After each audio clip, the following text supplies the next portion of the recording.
Let's talk about your experience in the Muslim world compared to America. I can almost tell you the two places at least that I said, I'm out of here. When I started working in Dubai, subhanAllah, if you go to the immigration department, you're like, well, what's going on here? There's an officer there. How may I help you today? Nice, big, open building. And you get your visa in a matter of days. All right, Shay, so tell us a little bit about what you're working on these days. Well, what I'm working on now is really a project to try to change some of the thinking of Muslims in America. Okay. My brother-in-law asked one of the Imams there, he said, Sheikh, what is our mission? And he kind of was dead silent and said, I don't know.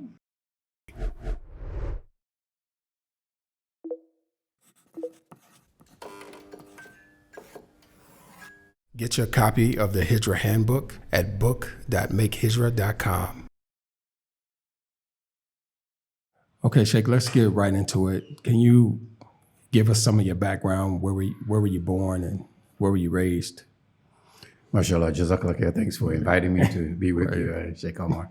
I was born actually on a farm. Some people don't get that, or they're surprised by that. Mm-hmm. But I was born on a farm in the eastern part of North Carolina. Okay. Yeah, I was a farm boy. Right. And I was raised on that farm until I was maybe 7 or 8 years old, maybe about 9.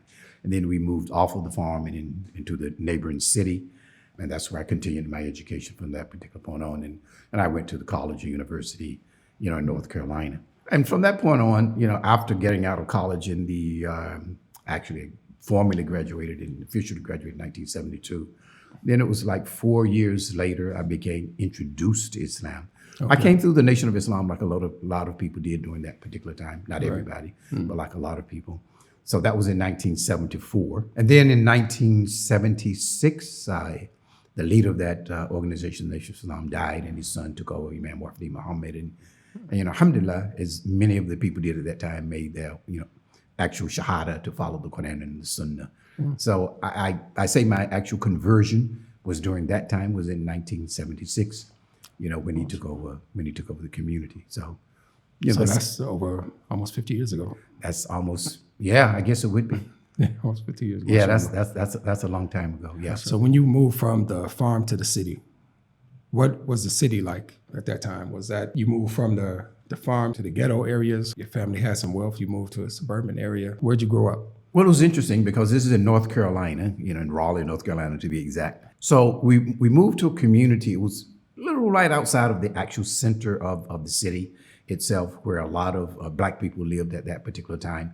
It was, I guess, we would be considered lower middle income, single family homes, families intact. In those days and times, that's what you had. So yeah, it was a good experience. As a matter of fact, all the neighbors knew one another, and I grew up with all of the the childhood friends on the block, and the next block, and the next block, and the next block. Right. And amazingly, Sheikh Omar, and my sister's writing a book about this. This area that I lived in was called, and I didn't know this until recently, called College Park, right. Because about half a mile or so behind my house was a university. It's a university now called St. Augustine's University. So all of that area was called College Park. It was a Black private university, Presbyterian, I think. So at any rate, what I was going to say that's amazing is that out of that community came about 15 or 20 Muslims out of that one community. But yeah, it was a lower middle income Black community. People were Christian, of course, at that point, and mostly, as they are still for the most part. And it was very conservative in terms of the values of the community. Right. All the neighbors knew one another, and when it got dark, you could hear the mothers standing on their porches, calling, Johnny, come home, Tommy, come home. Everybody was coming, and that's the way it was, and people were looking out for one another, subhanAllah. It was a good time. It was a good way of living, because people at that point still had some fitra, if you will. You know what I mean? They still had something within them that they had a clear distinction between what's right and what's wrong. Right. And so my mother and my aunts and everyone would always be telling us, here's what's right and here's what's wrong. Right. And they would be doing all that they could do to keep us from falling, into harm's way. Now, there were parts of the city, yes, where it was a little dangerous. You don't want to be there after dark and all of that kind of stuff. But for the most part, the city was relatively safe in comparison to what we see now in some of the largest cities in the U.S. I'm hearing you saying was, like in the past, it was like that. I mean, how does the neighborhood look now? Interesting, because about 8 or 9 years ago, I went with my brother-in-law. He took me, he said, let me take you through the old neighborhood, because I'd moved out of that city and into the neighboring city. And so I didn't go back to that city too much except to go to relatives' homes and stuff like that. Right. So I didn't go back to the old neighborhood. Right. But the old neighborhood now, well, you know about gentrification. Right. So now that neighborhood is gentrified. Because in reality, that specific neighborhood that we lived in, College Park, is only about now, of course, now that I understand distance well, when I was a little boy, it seemed like a long way. I used to ride my bike there. It's only maybe 2 or 3 miles. Right. So when gentrification started, of course, obviously, the city started expanding, and I was taken over. That house that we lived in is no longer there. It was torn down, and now some new structure, is there, and that's what's happening in most of the country. The families own the homes over there, or they were renting over there? Well, you had a mix. Most of the families own their homes. Right. Most of the families own them. Now, at that particular time, when in that community that I'm envisioning now, we didn't own our home. But when we left there, I think we stayed there for maybe about 10 years. We moved to another part of the city, similar type of part. And then my father bought a home over there near the high school that I went to. Right. So most of the black neighborhoods in our city, I would say most, if not, or at least many, if not half, over half of the people, particularly if you were considered middle income, lower to middle income, they own their own home. Right. So you said during that time, the families were together, the mother and the father were there. Were the relatives living, like your cousins and your aunts and all those? Was everybody there in the community? Oh. Not so much. Okay. So you didn't have that so much. I think you would find that more in more of the urban areas of the country. But in our case, that wasn't the case, because I had relatives all over the place. I mean, in terms of the general area of the county in which we lived. Right. So no, we didn't have much of that. So what about the single parents? And that was something that was unheard of. Single parents in the 50s and the 60s, you didn't start hearing about single parents or knowing about single parents until maybe the 70s. But up until that time, no. Listen, if a girl became pregnant out of wedlock during that time, she was shipped off. We used to wonder, where's so-and-so? Right. Where did she go? Because she was sent to some place to have her baby. Right. And typically, then that baby would be raised by an aunt or a grandmother or somebody else. And you likely wouldn't see her anymore. So that was something shameful during that time. It was very shameful. It was really, really shameful. And now, of course, unfortunately, there's no shame in that.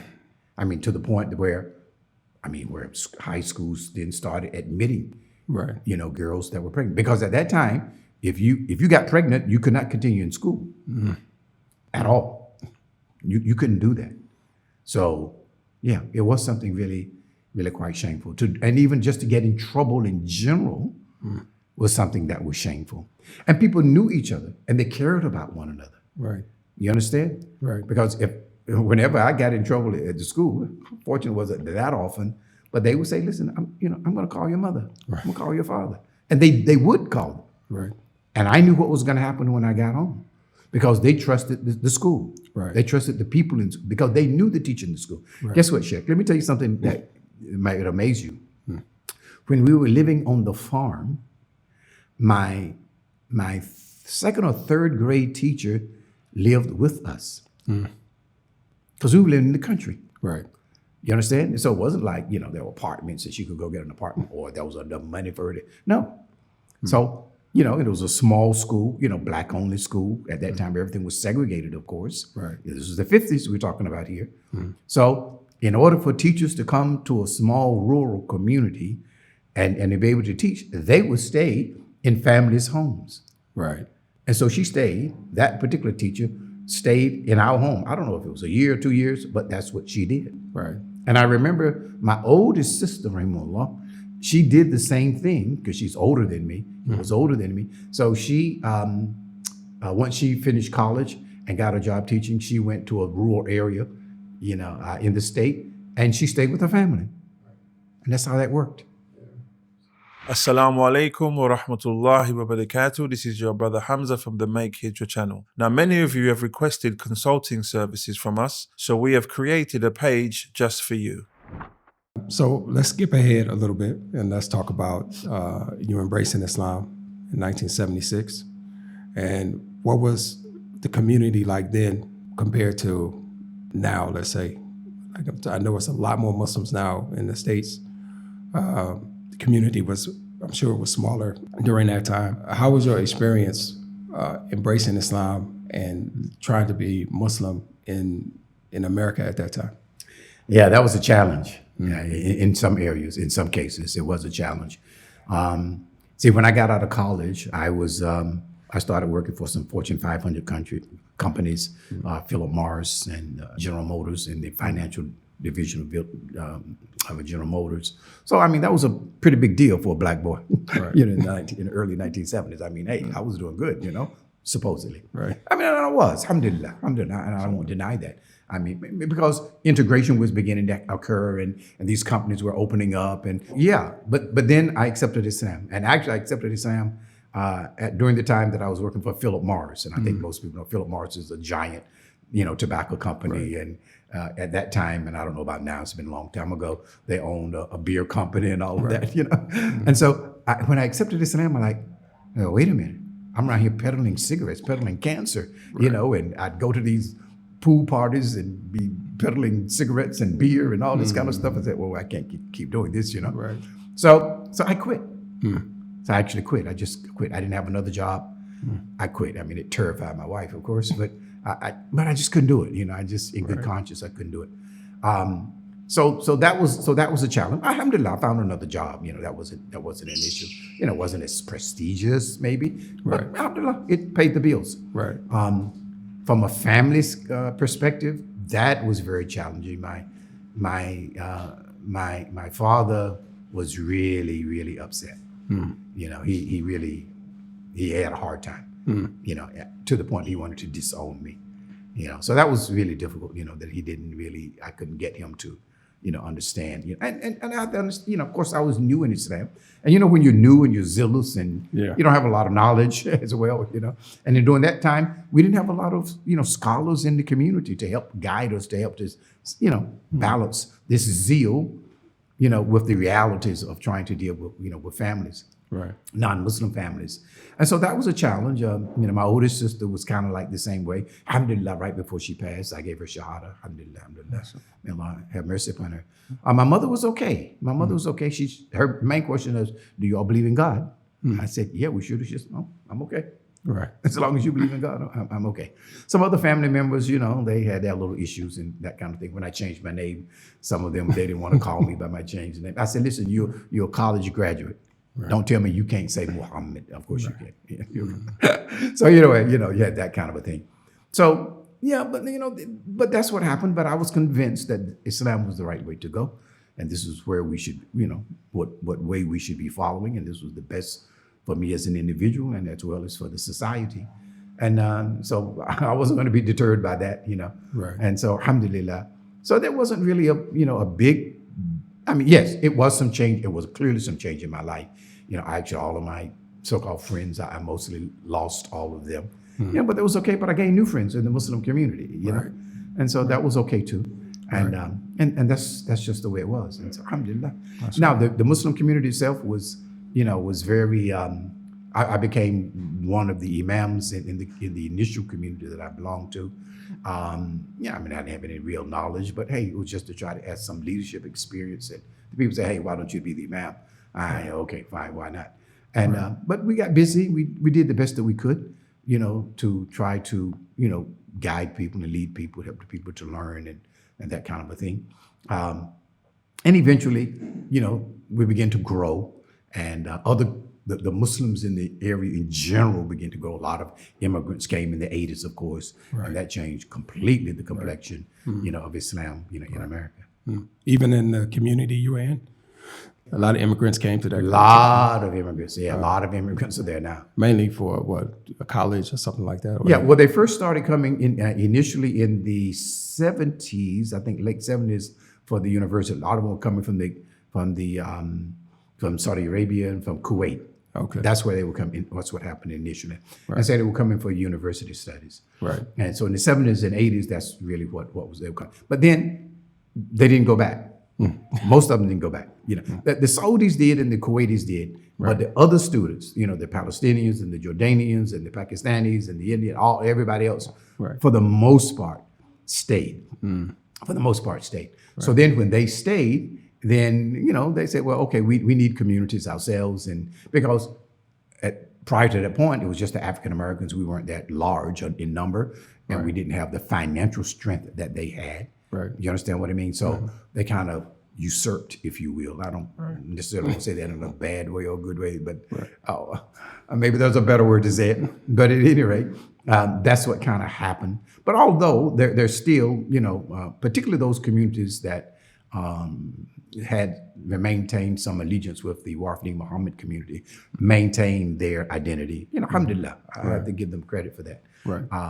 And they are still functioning, on their own. But the other African American communities, at least in my area, and I think in many of the areas, for the most part, just kind of morphed, maybe this is the better word, into the larger communities. And there were some practical realities that had to be, dealt with in that regard. Right. You understand what I mean? People coming, they're our Muslim brothers, alhamdulillah.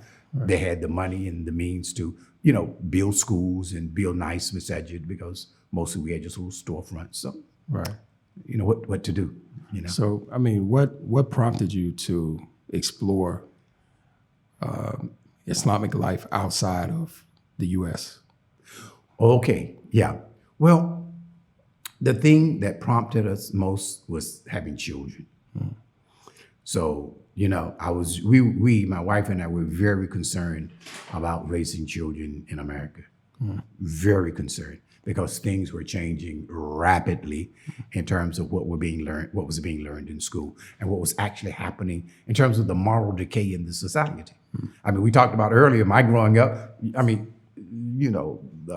a baby child, a woman having a child out of wedlock, or a boy himself, that was unheard of. Right. By the 80s, man, that horse was way out of the barn. And it was happening also to Muslims, to Muslim boys and girls. Right. So we said, no, we don't want this. And all the other things that were coming, at them, all the LGBTQ stuff and whatever else was going on, feminism, and all these kinds of isms and things that were rapidly, taking place in the society at that time. So we said, you know what? We need to try to see what other options exist here.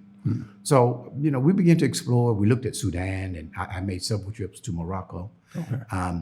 I'd like to tell this story if you don't mind. No, go ahead. Yeah, in Morocco in particular was my light bulb moment. I don't know, maybe it was my second or third trip there. I can't remember. But I remember coming out of a masjid in one of the big souk areas in Casablanca. It was after Asr. It was just so vivid to me. And there was this winding path through the souk, right? And so coming down the souk, where I saw tourists, the typical European tourists, they had cameras and their shorts and, the blonde hair. And I said almost out loud, I said, what are you doing here? But what happened at that moment was I realized for the first time in my life, I'm in the majority. People that look like me, people that believe like me. Do you understand what I'm saying? Right. So I was like, wow, I want my children to experience this kind of a psychological shift in their minds. You're getting my point? Yeah, I get it. I want them to experience this psychological shift. Now, something that was really kind of funny, on one of my trips on the way out of Morocco, I remember we were in the line at the airport, and unfortunately at that time there was a lot of corruption going on in terms of you had to pay people to get your bags just even put on the conveyor belt. So anyway, there was this European couple in front of me, and so the husband was complaining, these corrupt people, and he was making out. The lady smacked him in the back, And what she said was, she said, "Shut up." This is their country. I said, right. This is our country. Right. Even with its corruptness, Right. it belongs to us. Right. You're getting my point? Yeah. And there's a sense of ownership and a pride that even if it's not where it should be, but it belongs to us. Right. Couldn't say that in America. Right. I couldn't say that in America. So that was when we said, no, we want to put our children as much as we can, as many of them as we could, in that kind of environment. Unfortunately, we weren't, by that time, most of the children that we had, were already late teenagers and getting into college. So we weren't able to get them out. But the two youngest, we got them out and we ended up in the United Arab Emirates. So why the UAE? Why did you choose UAE? Well, UAE pretty much chose us. I had no idea about the UAE at all. I knew nothing about it. I'd only heard about Abu Dhabi, but I didn't know it had any association with a United Arab, Emirates kind of a conglomeration. Because we thought we were going to end up in Kuwait, but they were going to give my wife a visa, but they weren't going to give me a visa. We said, no, that won't work. Right. And so we learned about Sheikh Dr. Bilal Phillips in the UAE. Right. So we made contact with him. He said, listen, there are jobs here. There are jobs here for English teachers. So if you have those credentials, he said, come, there are plenty of jobs here. So we packed up our bags and that's where we went, alhamdulillah. So you didn't secure the job first? My wife had her job first. Okay. My wife had her job first. And that was before you left the States? Yeah, she had her job before we left the Okay. States. All right. Yeah. So she and the children went first. I stayed back and I continued to work and try to close things down and all of that. So it was about a year or so later before I actually made the final move myself. Right. I still didn't have a job. It was the tawakkul of Allah that I said, no, I gotta go. And but it wasn't long. Right. I was able to find work almost immediately. How does that look? I mean, at that time, at least, a person's coming there, he doesn't have a job, he doesn't have any prospects or whatever. What did you do? You just went from school to school, or? Yeah, pretty much. Well, I mean, alhamdulillah. There's a brother there, may Allah, bless him and reward him and preserve him. That was very helpful. He was like the hosting party, and he was like the Ansar, if you will, Right. And so he was very, very instrumental in Sheikh Tahir. He was very instrumental in helping to kind of like guide people that were coming in from the West to say, hey, look here, there, you can go here, check here. And Sheikh Bilal Phillips knew a lot of people, of course, and, who go talk to this person, who runs these schools, because many of the international schools where you actually end up teaching at are run by families. And, and so if you know someone who knows these families, then you get in touch with these families and, that's pretty much it. So it really wasn't difficult. I didn't find it difficult. So yeah, do you pretty much knock on some doors? Yes, you find out who's hiring, and mostly everybody was hiring at that time. Right. And you simply say, hey, here I am. You presented your credentials, and that was it. And you went off to the races. So these days, people are looking at different type of visas in the UAE, in particular, like digital nomad and free zone business and that type of stuff. Is it still a good idea for someone who wants to work there to go and try to get into one of the schools, or is that changing? That's changing. It's not as easy anymore. You see, there was a time, I remember one brother there, have mercy upon his soul, brother named Uthman Barry. He was from Scotland, I believe it was. He had a nice accent. And, and because he was white, he would say this himself, he said, I don't want to sound like I'm mocking him at all, may Allah have mercy, but he says, Brother Muhammad, he said, I only was 18 years old, but because I'm a white face, they wanted me to be the principal. That's common. Yeah. So, but yeah, I mean, so no, I mean, at that time in the late 1990s and the early 2000s, yeah, I mean, you didn't even have to have, in some cases, a degree. And you clearly didn't need a degree, let's say, in English, because English was what they wanted mostly Americans to teach. Right. So you didn't need that. But that began to change rapidly. By the mid 2000s, that began to change. Then you had to have stuff accredited and blah, blah, blah, blah. Right. And so is it still a good option? Are there still options there? Yes. Right. I get there's a good friend of mine, a colleague, former colleague. He's a principal of one of the schools there that I know of. And I'm quite often seeing him, posting on, one of the social media sites. I'm looking for this teacher, that teacher. Right. Another sister I work with, she's a principal of another school. She's saying, I'm looking for this and this and that, Now, the money's not the same anymore in some cases, But that depends upon where you are. Now, I worked in Dubai for 5 years and for a special government project out of Abu Dhabi, technical school project. And at that time, the pay was, if you could get in, if you managed to get in, alhamdulillah, your pay was really, really, really good. But if you worked in places like Ajman and Sharjah, at some of the privately owned schools, you had to fight for your dirhams, in that case. So to answer your question, is it still an option? Yes, it's still an option. The key now is prepare yourself. Right. Don't just think you can show up, I'm an American and I can speak English. Right. No.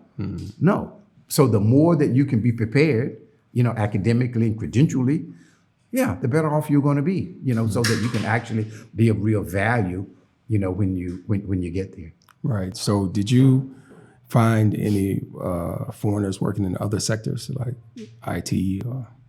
No, not IT. And we won't go into that. You probably know about that. No, because there were people from other nationalities and ethnicities that had that. They had that covered. Right. That was covered.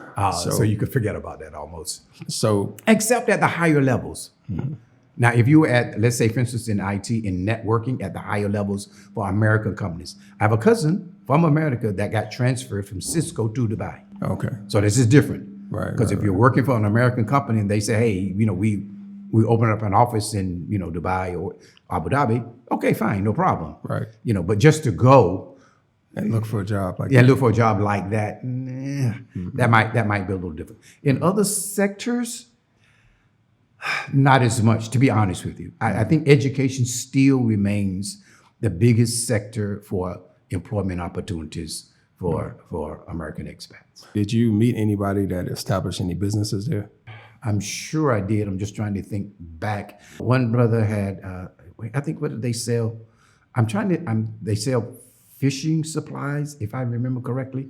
I know when they would go deep sea fishing, boy, they would bring back some awesome fish. That was for sure. But no. I'm a little hard pressed, to be honest with you. Now, there is even a brother there now that I know quite well who's doing fairly well in the educational consulting arena. Okay. In Dubai. Right. So he's doing pretty good. Right. Because he came there from Baltimore, Maryland, Right. With an American company to set up business there. Right. All right. But he left that company and is now doing his own thing. But it's all again in the educational sector. Right. So if you can find the voids that are there, and I can't say what those voids are, but if you can find those voids, then you can do that. But here's what I do believe. Were I to go back now, and I was taught this, I was taught this by actually the manager of my building complex in Edgeman. He said, listen, why is everybody looking for these big fancy businesses to get in that cost a lot of money? He said, there are small businesses that you can operate that if you have enough of them, because they're cheap to open and operate, you would have a decent living. And what one of them was having like what they call a laundry. Right. Okay. Okay. Just a little small room. Tiny room. Right. Guy in essence, and you know what he told me? He says, and you can wash the clothes in your apartment, brother. He said, you can wash the clothes in your apartment. Right. Because they didn't have a machine there. So where'd they wash the clothes? Right. But what he was saying was there were brothers, particularly some of the brothers from, Palestine and other places. What they would do, they would open up maybe, because, in Ajman and Sharjah, you got all these high rises, right? Right. So that's a lot of people, man. It was high dense areas. And underneath all them would be these little shops and stuff. Right. The laundries were one of them. And so what he said is that what they would do is you go for not just a few dollars and open one of them up. And but you want to have 4 or 5 of them, say, to maximize. And so one young brother came to me that worked in one of those shops. He said, listen, I'll manage them for you. Because he had told them about me, the manager of the building. Right. And what I realized, and this was based upon, again, from this particular brother's, he said, And if you now you open up one, a laundry, he said, now get someone to go out to the restaurants, to the nicer upper scale restaurants that have, these nice napkins and tablecloths, and you contract with them to wash and iron their tablecloths. Right. So that's expanding, Right. The services that you offer. And then as I thought about it, I say, there are a lot of other things you could do in a laundry too. Shine shoes, do other kinds of things that are not offered there. So I guess I'm simply saying this to say there are opportunities, but you got to think maybe now and look outside of the box. Right. Because we think about, the typical kinds of things, opening up some kind of technology shop or whatever it is that people may typically think about. But it really may be right on the ground floor of where you're living. Right. Maybe that possibility. Right. Yeah. At MakeHijrah.com, we're dedicated to helping Muslims like you make the move to the Muslim world with ease. Our latest project is the Hijrah Readiness Assessment Test, a short, insightful survey designed to help you identify your strengths and areas for improvement on your Hijrah journey. Visit HijrahTest.com now and start your journey towards a successful Hijrah, inshallah. Let's talk about your experience in the Muslim world compared to America. Like, you entering into a different culture. You're Muslim, like you said, when you went to Morocco. But now it's not a visit, you're living there. Right. So what was that experience like? Did you say, okay, I want to go home? I can't deal with this culture difference or whatever. You mean when I was living in the Emirates? Yeah. I can tell you the two times, I can almost tell you the two places at least that I said, I'm out of here. I'm going home. All right. And they were all related to the same thing. And anybody who's been there, they might understand. Driving. The people would drive crazy. Right. I mean, shit. It could be at night. I remember one time it was at night. I'm on my way up the Corniche into Ajman, out of Sharjah, going home. And this guy's on my tail, Right. flashing his lights. I mean, he's only inches apart. Right. Where I had to put on brakes or had to stop. We're going to have a catastrophe. Right. And it just frustrated me so much. I said, I gotta go. I can't take this anymore. And it happened a lot. But you know what? What happened? Alhamdulillah, alhamdulillah. And that same night, that same time and space, driving on up, I'd hear the adhan, see the masjid on the corner, go in and pray. I said, alhamdulillah, alhamdulillah. Right. You understand what I mean? Yeah, I understand that. I would say alhamdulillah. And so those were the only times. Now, early on in the Emirates, dealing with the government was a hassle. It was a big hassle. It was completely unorganized, some corruption and all that. I do want to give credit, to be honest with you, to Sheikh Mohammed bin Rashid. I know in the political context of these days, people have lots of things to say about some of our rulers and our leaders. And rightly so, perhaps. But I can tell you this, that when he became the ruler of Dubai, things changed dramatically from an organizational and efficiency standpoint. I give him credit for that. Because he said something. He said, how can we expect to build our society, meaning Dubai, because he was the ruler of Dubai, not Sharjah, but Dubai. How can we expect to build this society, if we're going to allow corruption, if we're not going to do things efficiently, if we're trying to get people to come in and invest and to visit with us and live with us, but, Right. So, and he made some drastic changes just in a matter of a few years. I mean, the immigration process when we first got there in the early 2000s was awful. It was awful. But by 2000, when I started working in Dubai in 2005, by that time, by 2005, because his father passed, I think, in 2003 or 4. By 2006 or 7, subhanAllah, if you go to the immigration department, you're like, well, what's going on here? There's an officer there. How may I help you today? Nice, big, open building. How may we help you? You need this? Oh, go right over there, sir. No problem. The line is short. You understand what I mean? And boom, boom, boom. And you get your visa in a matter of days, not weeks. So were there improvements? There were improvements. And this is what I say about any organization or any nation or even as an individual, we should always be trying to improve. We may not be where we need to be at the moment, but as long as we recognize we're not where we need to be, this is the first thing is self-awareness as an organization, you know what I mean? Right. Or as a nation. Hey, we don't need to be here. This is not good for us. So let's make the changes. And that's a leadership function. Right. That's a leadership function. So I give it to him for that. Alhamdulillah Rabbil Alameen. Ajman followed suit. You know, Alhamdulillah Rabbil Alameen. I was like, oh, okay, Ajib, this is nice. You know, I can deal with this, you know, from that standpoint, you know.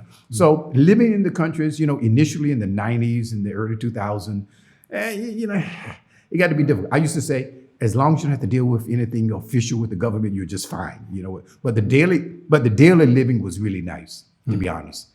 I mean, really, Sheikh, I mean, alhamdulillah, alhamdulillah, alhamdulillah. I'm gonna say this about the UAE, and I guess people, and I don't work for the Chamber of Commerce of the UAE.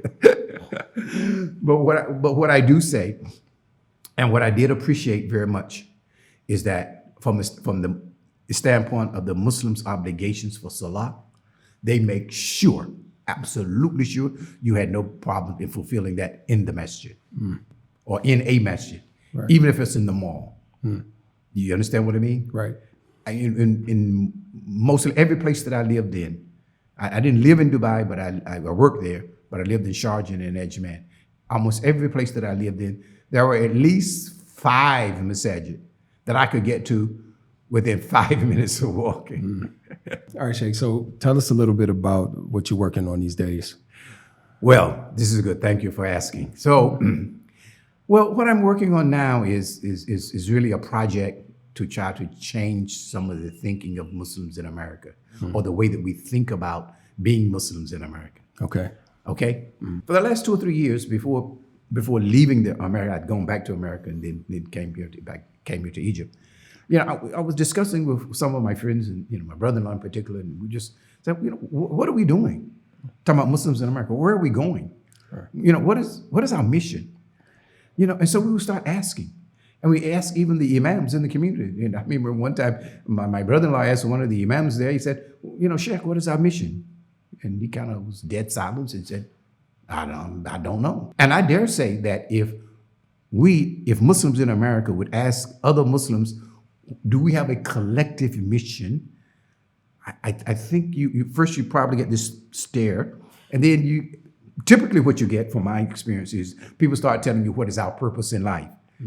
We're just different. We know that Allah subhanahu wa ta'ala created us, you know, for his worship. Right. That's different from what is our mission as Muslims, you know, in a particular society. Why are we at a particular place? So that's what I'm involved in now. This is I'm trying to get that started, to try to get us to think. One, to find out, it's ask the question, you know, do we have a mission? Do we need a mission? And if the answer comes back to me that yes, you know, we should have a collective mission, is then I formulated some thoughts about the mission. It's on a website that we have, inshallah. We can, you know, point to that later in the description. But to talk about, you know, what I, just out of my head, what I think it should be the mission. And one of the things is that we mostly now in America, and I don't think this was in the beginning though, as the early Muslims in America, when it was mostly converts and African Americans. I think and I want to get off this subject because I think this is related. In the early 60s and 70s, when there were a lot of African Americans coming to Islam, we were thinking, we need to change America. We have the answer here. Right. You know, America, Islam offers an alternative. You know, but I think that kind of got a little overshadowed and co-opted in some cases when all the other people came. And this is not to blame anyone necessarily, but it's just to say this is an observation on my part of what actually happened. And I think a lot of assimilation. So a lot of it came to be, you know, just like, you know, well, just can't we get along with everybody? And not that we don't want to get along with everybody, but if we look at the early Muslims, they went into non-Muslim society with a specific agenda. You understand what I'm saying? And it wasn't just to go get jobs. Right. I mean, yes, they were entrepreneurs and they were traders and all of that, but they were thinking about, hey, this place needs to be under the banner of Islam. You understand? And that changes the way in which you operate. Right. So this is what we're doing now. This is what I'm doing now. I'm trying to get other people to, if they think that this is a valid mission, if you will, a valid project, to join me, to help to formulate this and to kind of put it out there. And hopefully, inshallah, that the leaders in our communities will grab hold of it and begin to, to present this idea, so that we change the mindset, and we don't just become happy to be in America, and that we're chasing the American dream, and that we want the house with the picket fence and 2.5 children and a dog. I mean, come on, this is because what's going to happen?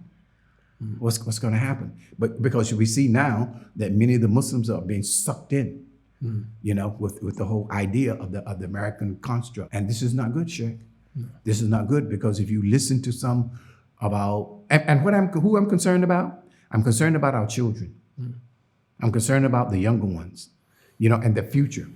And I'll just share this with you. What really brought this home to me was a hadith of the Messenger of Allah. So it's kind of a long hadith, but I'll just kind of summarize it. But the Prophet ﷺ talked about, he made this metaphor of believers and disbelievers being on a ship. The disbelievers being at the bottom of the ship, the believers at the top of the ship. And the disbelievers would go up to the top and, say, well, we want some water, but we don't want to bother you. So we'll just put holes in the bottom of the ship and we'll get our water this way. Right. And the Prophet said, if you leave them to that, everybody will drown. So what are the holes in the ship? Capitalism. You know what I mean? Consumerism. All of these isms, feminism, all of these isms and these other things, these are holes that are sinking the ship. That's called America. This is what I believe. And so here's what I want people to understand, is that one, look at that hadith, look at that metaphor and say, yeah, does that fit us? Because here's the reality. We know how America was founded. It was founded on what? Genocide and slavery and come on. So can it stand on falsehood? Can it stand? No, it can't stand. Empires don't last, first of all. We know the Roman Empire, it failed. This empire is also going out. But should we go out with it? And I'm not trying to scare people, say, oh, now like the ship is actually sinking. No, but we drown in terms of thinking that shouldn't we have. So all I'm saying to people is that if you can understand this metaphor, if you think this applies to America, then we have three options. Number one, we have to stop the people that are putting, holes in the ship. We have to say, look, you're putting holes in the ship. This unbridled capitalism, this consumerism, this greed, this avarice, this taking advantage of the weak, and all of these things are putting holes in the ship, man. You're sinking your ship. So we have to call them away from that in clear and no uncertain terms and say that Islam will save you. Let us do that. Or what we have to do is jump ship. So we got to get off the ship. I mean, I'm for getting off the ship. For those that can help to pull the people from making holes in the ship, do that. Not everybody's capable of doing that. Right. But if you're able to get off the ship, then get off the ship. And believe me, this is a big discussion here because unfortunately, many American Muslims have accepted a colonizer's mindset that America is the best place on the earth to be. I challenge that thinking anytime with anybody. I'll have that debate with any Muslim on that. I heard one sheikh say that. He was a sheikh, and I love him for the sake of Allah. But I would sit right here one-to-one and say, okay, let's go. Because on one hand, he would say, America is going down. Well, I'm like, sheikh, at the same time, you can't say. You understand? But why? Because we kind of bought into that this carrot is here. And if I chase after it just a little bit longer, I'm going to be able to grab it. It doesn't work that way. What's the other option? So the other option is just to go down with the ship. Well, that's not a good option. What I say is this. We may not be able to save the ship from sinking. Allah knows best. But when we stand before Allah subhanahu wa ta'ala on the day of judgment and we get asked about it, I would like for us at least to be able to say, Ya Allah, we tried to save the ship. You getting my point? Get your point, Sheikh. I rest my case. Jazakallah.